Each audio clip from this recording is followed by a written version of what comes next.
صرف اپنے آنے کا مقصد، پاکستان آنے کا مقصد، چونکہ کراچی کے بہت سارے احباب، بہت سارے بزرگ، کچھ اہل علم بھی ناراض ہیں کہ اس نے ہمیں ٹائم نہیں دیا، چونکہ میرا پورا ٹائم آج الحمدللہ ہماری یہاں کے ملحدین سے مناظرہ ہوا ہے آج صبح، اور ایسے ملحدین جو اعلانیہ الیاذ باللہ، یہ چونکہ فتنہ الہاد، ایتھیزم اور دہریت کا فتنہ بڑی تیزی سے پھیل رہا ہے یہاں کی یونیورسٹیز میں، یہاں کے کالجز میں، یہاں کی سو کالڈ ایلیٹ کلاس.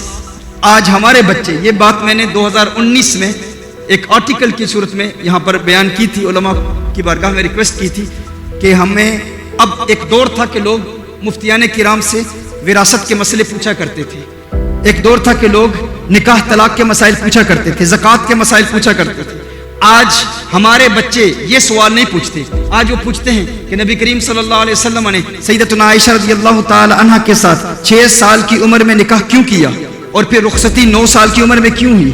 آج ہمارا بچہ کراچی کا نوجوان جب پوچھتا ہے لوسیفر از انسنٹ، کہ شیطان سے ایک غلطی ہو گئی کہ اس نے اللہ جل وعلا کے ایک حکم کا انکار کیا، تو یہ ظلم شیطان پر کیوں؟ العیاذ باللہ، کہ شیطان کو دائمی طور پر جہنم کی آگ میں جلنا پڑے گا. اللہ کو الرحمن الرحیم بھی کہتے ہو، اور پھر اللہ جل وعلا اس شیطان کو جلائے گا کیوں؟ پھر یہاں کے ٹی وی چینلز پر آ کر خواتین کہہ رہی ہیں کہ ہم نے شیطان کو بڑے خوبصورت انداز میں دیکھا، اس کا حسن دیکھا، وہ تو ایک حسین و جمیل نوجوان ہے، اور پھر یہ فتنے پھیل رہے ہیں اور ہم آج بھی انہی باتوں میں لگے ہوئے ہیں. لیکن ان میں ایسے بھی نوجوان ہیں، وہی گستاخ باپ، وہی گستاخ ماں جو حضور اکرم صلی اللہ علیہ وسلم کی توہین کرتی ہے، انہی کے گھر ایسے بچے بھی ہیں جو جواب چاہتے ہیں، وہ جاننا چاہتے ہیں کہ ان اعتراضات کے جوابات کیا ہیں. آج میرا اپنا ذاتی تجزیہ، میرا اپنا ذاتی تجربہ یہ ہے کہ برطانیہ میں بے شمار ایتھیسٹ مسلمان ہوئے ہیں، بے شمار غیر مسلموں نے اسلام قبول کیا ہے، یہودی ہوں، عیسائی ہوں، ایتھیسٹ ہوں، ملحدین ہوں، اگر مجوسی ہوں، مختلف نظریات کے معتقدین الحمدللہ اسلام قبول کر چکے ہیں. لیکن کیا وجہ ہے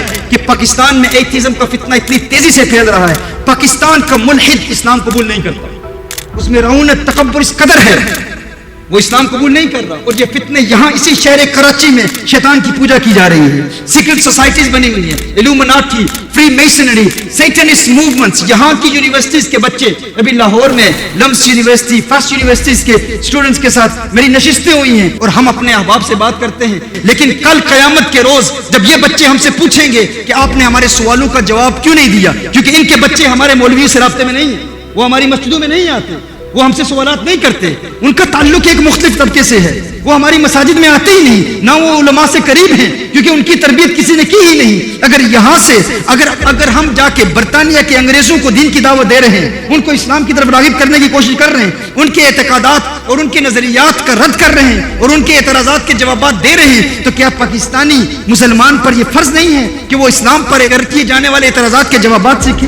کوئی آپ سے کہے کہ اگر اللہ نے ساری کائنات کو بنایا ہے تو پھر اللہ کو کس نے بنایا، پھر اس کو کس نے بنایا، پھر اس کو کس نے بنایا؟ العیاذ باللہ. اگر ہم ساری زندگی یہی کہتے رہیں گے کہ یہ سوال کرنا ہی جرم ہے، تم نہیں کر سکتے، لیکن اب یہ سوالات پیدا ہو چکے ہیں. ہمارے اپنے بچے، کراچی کے ایک مفتی کا بھتیجا ملحد ہو چکا ہے، ملحد ہو چکا ہے، اوپنلی ملحد ہو چکا ہے. وہ کہتے ہیں میرے پاس جوابات نہیں ہیں، کوئی مجھے تسلی بخش جواب دے ہی نہیں رہا. لاہور میں ان کی فیملی نے مجھ سے ملاقات کی. اسی طرح ایک ایسی ماں جس کو ڈاکٹرز نے جواب دے دیا تھا، اس کو کہا تھا کہ تو 3-4 مہینے کے بعد تیری موت واقع ہوگی، اس ماں نے ہم سے رابطہ کیا، اس نے کہا مجھے پتا چلا کہ آپ الہاد کا رد کر رہے ہیں، ملحدین کا رد کر رہے ہیں، میرا بیٹا ملحد ہو چکا ہے، اپنے بھائی کو بھی ملحد بنا چکا ہے. ملحد کسے کہتے ہیں؟ جو اللہ کے وجود کا منکر ہے.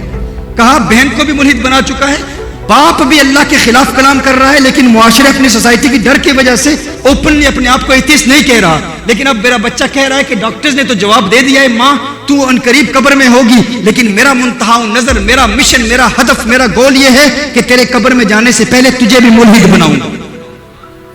جب یہ فتنے ہمارے اس معاشرے میں پھیل رہے ہوں، اس تیزی سے پھیل رہے ہوں کہ بیٹا چاہتا ہے کہ ماں قبر میں جانے سے پہلے کافرہ ہو جائے. وہ بیٹا ہمارے پاس آیا، کچھ وقت ہمارے پاس گزارا، جس وقت علماء مجھ سے ناراض ہو رہے تھے، کچھ ہمارے آرگنائزیشنز والے، کچھ فقط میلاد مصطفیٰ صلی اللہ علیہ وسلم کی کانفرنسز کرنے والے، لاکھوں کروڑوں روپے فقط نعت خوانی پر خرچ کیے جاتے ہیں.